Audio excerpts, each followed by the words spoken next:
নমস্কার বন্ধুরা, আজকে পটলের দুর্দান্ত স্বাদের নিরামিষ একটি রেসিপি নিয়ে এসেছি। এই নিরামিষ রেসিপিটি বাড়িতে বানিয়ে দেখুন, বাড়ির সবাই মাছ মাংস পেলে এটাই খাবে, এতটা সুস্বাদু হয়। তো চলুন দেখে নিয়ে যাক কী করে বানিয়েছি। প্রথমেই এখানে আমি 400 গ্রাম পটল নিয়েছি। আর বন্ধুরা, এই রেসিপির জন্য পটলগুলো একটু ফ্রেশ বা জালি নেওয়ার চেষ্টা করবেন, তাহলে কিন্তু খেতে বেশি ভালো হবে। তো দেখুন, এখানে আমি বেশ ভালো দেখে পটল নিয়ে নিয়েছি। আর পটলগুলোকে এইভাবে কেটে নিতে হবে। খোসাটা এইভাবে কিছুটা ফেলতে হবে আর কিছুটা রেখে দিতে হবে। তারপরে মাঝখান থেকে এইভাবে আমি কেটে নিয়েছি, যাতে ভেতরে মশলাটা খুব ভালো করে ঢুকে যায়। আর দুই সাইড থেকে আমি এইভাবে কাট লাগিয়ে দিয়েছি। তো আশা করি দেখে বুঝতেই পেরেছেন কিভাবে পটলটাকে কেটে নিতে হবে। আর এদিকে নিয়েছি কড়াইতে দিতে হবে সর্ষের তেল। সর্ষের তেলে রান্নাটা করব, তো আমি এখানে 2 চামচ সর্ষের তেল অ্যাড করে দিয়েছি। তারপরে তেলটাকে খুব ভালো করে গরম করে নিতে হবে। আর তারপরে দিয়ে দিতে হবে কেটে রাখা পটলগুলো।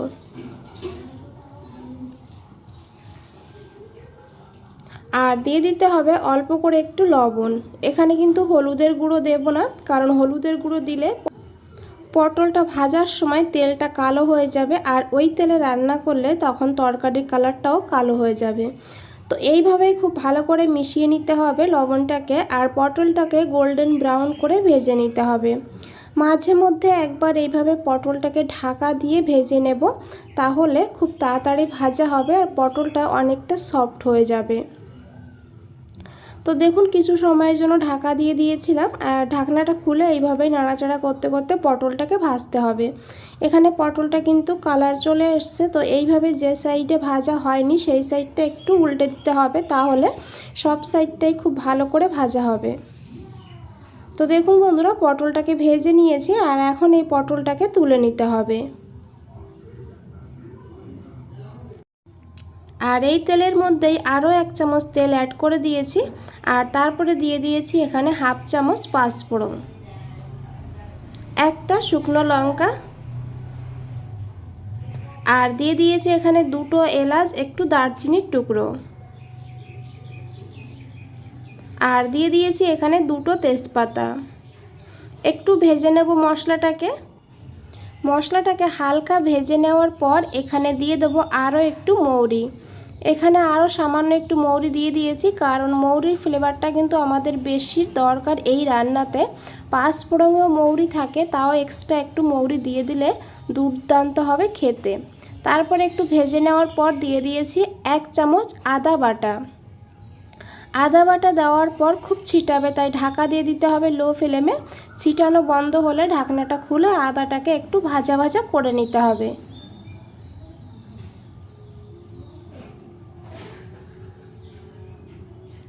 তো দেখুন বন্ধুরা, এখানে আদাটাকে ভেজে নিয়েছি, আর আদার কালারটাও কিন্তু চেঞ্জ হয়ে গিয়েছে। তো এখন এখানে দিয়ে দিতে হবে টমেটো। এখানে একটা টমেটো এইভাবে ছোট করে কেটে নিয়েছি। তারপরে দিয়েছি এখানে পরিমাণ মতন লবণ, আর 1/2 চামচের একটু কম নিয়েছি ধনের গুঁড়ো। এখন এই টমেটোটাকে একটু ভাজা ভাজা করে নিতে হবে। আর এখানে জল দেওয়ার দরকার নেই, কারণ টমেটোতে যে জল আছে সেই জলেই কিন্তু এটা ভাজা হয়ে যাবে।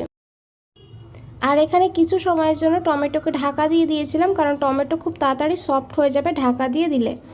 ঢাকনাটা খুলে খুব ভালো করে মিশিয়ে নিতে হবে। আর আশা করি দেখে বুঝতেই পেরেছেন টমেটো কিন্তু একদম সফট হয়ে গিয়েছে। তো খুন্তি দিয়ে টমেটোকে এইভাবে একটু ম্যাশ করে নিতে হবে। আর এদিকে একটা মশলা বানিয়ে নিয়েছি। দেখুন, একটা কড়াইতে নিয়ে নিয়েছি 2টো শুকনো লঙ্কা। লঙ্কাটা ভাজতে বেশি টাইম লাগবে, তাই লঙ্কাটা আগেই নিয়ে নিয়েছি। এখন এই লঙ্কাটাকে একটু ভেজে নিতে হবে।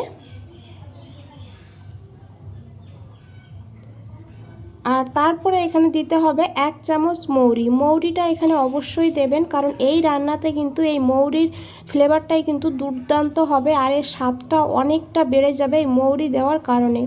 মৌরিটাকে হালকা ভেজে নেওয়ার পর দিয়ে দিতে হবে 1/2 চামচ গোটা জিরাটাকে দেওয়ার পর একটু হালকা করে ভেজে নিতে হবে। আর সুন্দর একটা গন্ধ বেরিয়ে গেলেই গ্যাসের ফ্লেমটা অফ করে দিতে হবে, আর এই মশলাটাকে নামিয়ে নিতে হবে। তো দেখুন বন্ধুরা, এখানে এই মশলাটাকে আমি নামিয়ে নিয়েছি। আর এখন এই মশলাটাকে একটু জল দিয়ে আমি বেটে নেব। আর এদিকে এই টমেটোগুলো বেশ ভালোভাবে গলে গিয়েছে। আর এখন এই ভাজা মশলাটাই কিন্তু আমি দিয়ে দিয়েছি। আর এখন একটু ভালো করে মিশিয়ে নেব। আর এটা খুব ভালো করে না কষালেও হবে, কারণ মশলাটা আমরা আগেই ভেজে নিয়েছি। তো এইভাবে খুব ভালো করে একবার মিশিয়ে নিতে হবে।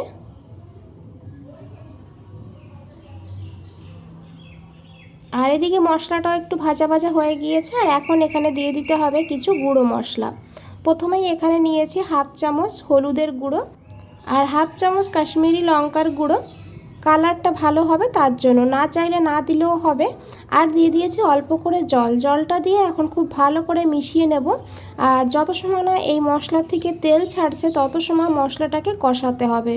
তো আমি ঢাকা দিয়ে দেবো কিছু সময়ের জন্য। ঢাকনাটা খুলে নিয়েছি 2-3 মিনিট পর। আর দেখুন কালারটা কিন্তু খুবই সুন্দর হয়েছে।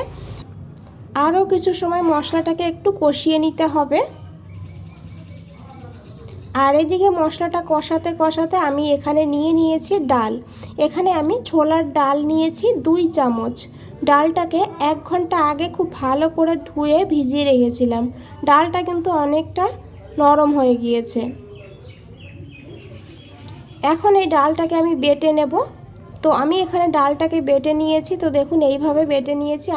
জলের প্রয়োজন হলে একটু জল দিয়ে ডালটাকে বেটে নেবেন। তো আমি শিলে বেটেছি, তাই আমি এইভাবেই বেটে নিয়েছি।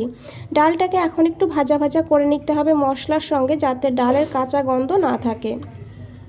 তো অল্প পরিমাণ জল দিয়ে মশলাটাকে খুব ভালো করে কষিয়ে নেব। আর ডালটা দেওয়ার সঙ্গে সঙ্গে দেখবেন মশলাটা দলা হয়ে যাবে, এক জায়গায় হয়ে যাবে। তো অল্প করে জল দিলে তাহলে খুব ভালো করে ডাল আর মশলাটা কিন্তু ভাজা হবে। তো এখানে আমি ভেজে নিয়েছি ডালটাকে। ডালের কিন্তু কাঁচা গন্ধটাও চলে গিয়েছে। তো এখন এখানে দিয়ে দিতে হবে দই। এখানে 2 চামচ টক দই নিয়েছি ফেটিয়ে। গ্যাসের ফ্লেমটা লোতে রাখতে হবে। লোতে রেখে দইটা দিতে হবে। আর এখন খুব ভালো করে মিশিয়ে নিতে হবে। এখন আবারও 1 থেকে 1.5 মিনিটের জন্য কষিয়ে নিতে হবে মশলাটাকে। তারপরে এখানে দিয়ে দিতে হবে ভেজে রাখা পটলগুলো। পটলটাকে দিয়ে খুব ভালো করে মশলার সঙ্গে মিশিয়ে নিতে হবে। তো মশলার সঙ্গে খুব ভালো করে এইভাবে মিশিয়ে নেওয়ার পর দিয়ে দিতে হবে গরম জল।